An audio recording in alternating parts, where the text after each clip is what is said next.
เกิดยังขึ้นครับพี่น้องบอสโจได้ออกมาโพสต์ร่ายยาวแบบนี้แฟนคลับ FC แห่ให้กำลังใจกันมากมายเรื่องเล่าเป็นมาเป็นไปจังไดนั้นก่อนอื่นขอกล่าวคำว่าสวัสดีครับผมสวัสดีพี่น้องครับป้องปายมิตรหมอแคนแฟนหมอลำสู่ขู่สู่คนครับยินดีต้อนรับเข้าสู่ช่องไทยซีเกตชาแนล สวัสดีไปยังแฟนคลับเอฟซีสาวน้อยเพชรบันแพงแฟนคลับเอฟซีลาดน้อยอุ้งอิงสู้ขู่สู้คนเด้อครับเด้อที่ได้เขามาเบิงที่ได้เขามาแย่งทางช่องไทยสีเกตชาแนลข่าวล่าซาอิหลีครับพี่น้องมาช้ายังดีกว่าไม่มานั่นคือสโลแกนของช่องไทยสีเกตชาแนลคลิปนี้สิมาว่าฮอดจอดถึงครับเรื่องราวของบอสโจเพิ่นได้ออกมาโพสต์ร่ายยาวแบบใดนั้นแฟนคลับ FC จังเข้าไปให้กำลังใจกันอย่างล้นหลามบอสโจได้ออกมาโพสต์แบบนี้ครับพี่น้องเรื่องเล่ามันกะติดต่อกันมาเนาะ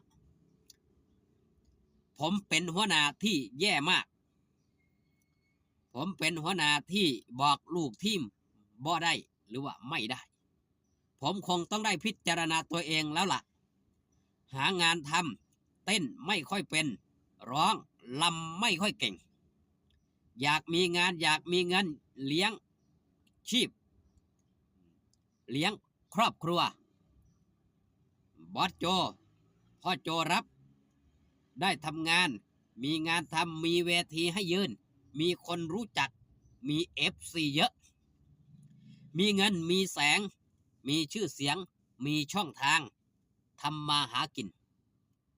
มีชีวิตที่ดีขึ้นมีFCเยอะแยะทำบางอย่างนอกกรอบไม่สวยไม่งามไม่ถูกต้องพ่อโจบอกหัวหน้าตักเตือนด้วยความหวังดีพ่อโจผิด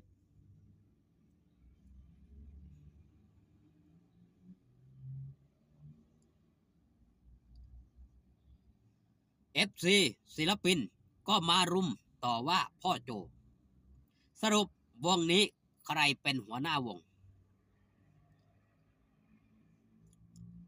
หรือวงนี้หัวหน้าบอกใครไม่ได้เลยหรือใครจะทำยังไงก็เอาความชอบความรักของตัวเองเป็นที่ตั้งเหตุสืบเนื่องติดต่อกันมาครับเรื่องราวตั้งแต่นนล่ะครับที่เป็นประเด็นเด็ดประเด็นเห็ดประเด็นร้อนเกี่ยวกับการโพสต์ของศิลปินคนหนึ่งที่ออกมาโพสต์หลังจากที่ทางด้านบอสโจดีตักเตือนไปแล้วก็ได้ออกมาโพสต์ในทางที่บ่ให้ความเคารพบ่ให้ความเคารพบ่ให้ความยำเกรงโพสต์แบบเล่นๆหัวแบบบ่เป็นทางการเฮ็ดเป็นเรื่องเล่นๆเฮ็ดเป็นเรื่องเล่นๆซ้ำกับบ่ได้ฟังบ่ได้รับฟังหัวหน้าบ่เห็นหัวหน้าเป็นหัวหน้าจนได้ถูกสั่งพักงานไปนั่นคือเรื่องราวสาเหตุต้นเหตุ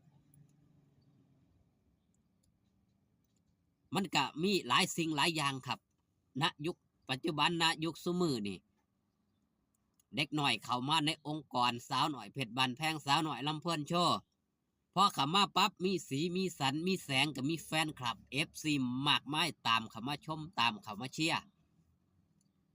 ตามเข้ามาสนับสนุน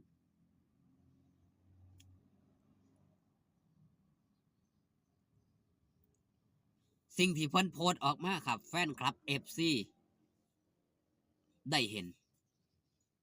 ยังครับได้เห็นความหูซึกเพราะทางด้านแอปฟ้าเนี่ยมันให้มันเขียนไว้ว่าคุณคิดอย่างไรเพิ่นคิดแบบนี้เพิ่นจึงพิมพ์แบบนี้ออกมาแม่นบ่ครับ เขาถามว่าคิดอีหยังคุณคิดดีหรือคิดบ่ดีถ้าคุณคิดดีโพสต์ในสิ่งที่มันดีๆโพสต์ในสิ่งที่มันสวยมันงามนั่นบ่งบอกถึงตัวตนบ่งบอกถึงความคิดของคนโพสต์ว่ามีปฏิกิริยาอย่างไรแต่ถ้าโพสต์ในทางบ่ดีทางบ่งามครับมันก็บ่งบอกถึงปฏิกิริยาความรู้สึกทางด้านจิตใจเช่นเดียวกันองค์กรทุกองค์กรครับต้องมีหัวหน้านักกีฬาต้องมีโค้ชศิลปินต้องมีพี่เลี้ยงเจ้าสีดงสีแดงสีแดนสีดังกระตามพี่น้องเห็นศิลปินค่ายใหญ่ๆหลายผู้หลายคนรับงานเดียว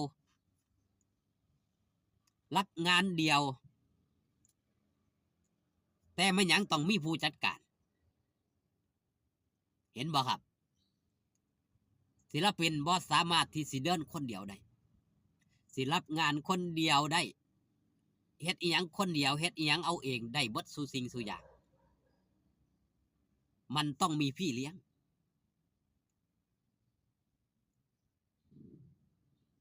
เขามาอยู่ในองค์กรมันก็ต้องมีหัวหน้ามีลูกน้องสิเก่งซ้ำใดก็ตามถ้าบ่มีคนคอยแนะนำครับ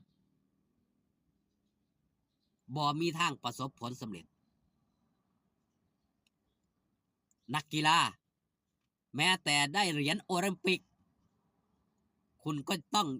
มีโค้ชมีพี่เลี้ยงค่อยเบิ่งค่อยแย่งค่อยตักค่อยเตือนแม่นบ่ครับนี่แหละครับสิ่งที่บอสโจเพิ่นแสดงความรู้สึกออกมาเอ่อสอนผู้ใต้บังคับบัญชาไปในตัวว่าคุณมาเฮ็ดงานในองค์กรนี่คุณต้องทำตามกฎทำตามระเบียบแบบแผนขององค์กร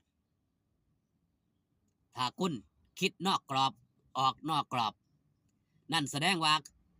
คุณบ่ได้เคารพศรัทธาในองค์กร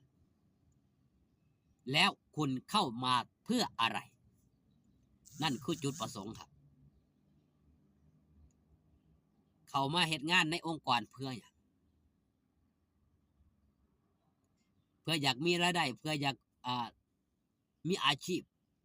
อยากสร้างครอบครัวที่สมบูรณ์นั่นครับถูกต้อง